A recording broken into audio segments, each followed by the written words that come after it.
ખેડૂત મિત્રો, આજે તારીખ 24/4/2024ના રોજ રાજકોટ માર્કેટિંગ યાર્ડમાં કપાસના 20 કિલોના ભાવની માહિતી જોઈએ તો 1300 રૂપિયાથી 1547 રૂપિયા જેટલો 20 કિલોનો કપાસનો ભાવ આજે રાજકોટ માર્કેટિંગ યાર્ડમાં જોવા મળ્યો હતો। 3000 ક્વિન્ટલ જે આપણે મણમાં ગણતરી કરીએ તો 15000 મણ કપાસ રાજકોટ માર્કેટિંગ યાર્ડમાં આજે આવ્યો હતો।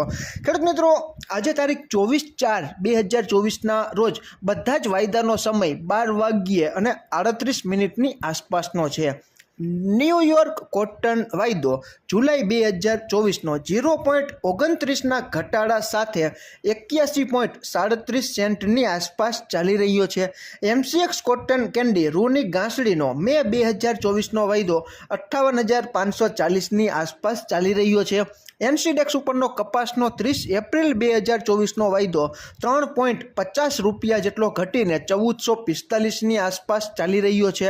NCDEX ઉપરનો કપાસિયા ખોળનો કોકુડકલ મે 2024નો વાયદો 1 રૂપિયા જેટલો ઘટીને 2583ની આસપાસ ચાલી રહ્યો છે। ઘણા બધા ખેડૂત મિત્રોના ફોન અને કોમેન્ટ આવે છે કે પરાસરાભાઈ, કપાસની ગુણવત્તા મુજબ અમારે ત્યાં ગામડે બેઠા 1480થી 1500ની આસપાસ અને અમુક વિસ્તારોમાં 1500ની ઉપરની સપાટીએ પણ કપાસના 20 કિલોના ઊંચામાં ઊંચા ભાવ ચાલી રહ્યા છે। તમારા વિસ્તારમાં કેવા ભાવ ચાલી રહ્યા છે તેની માહિતી તમે કોમેન્ટમાં જણાવી શકો છો। ફરી જ મળશું નવી જ માહિતી લઈને નવા જ આવનારા વિડીયોમાં। ત્યાં સુધી આપ જોડાયેલા રહો, માહિતગાર બનો, આગળ વધો।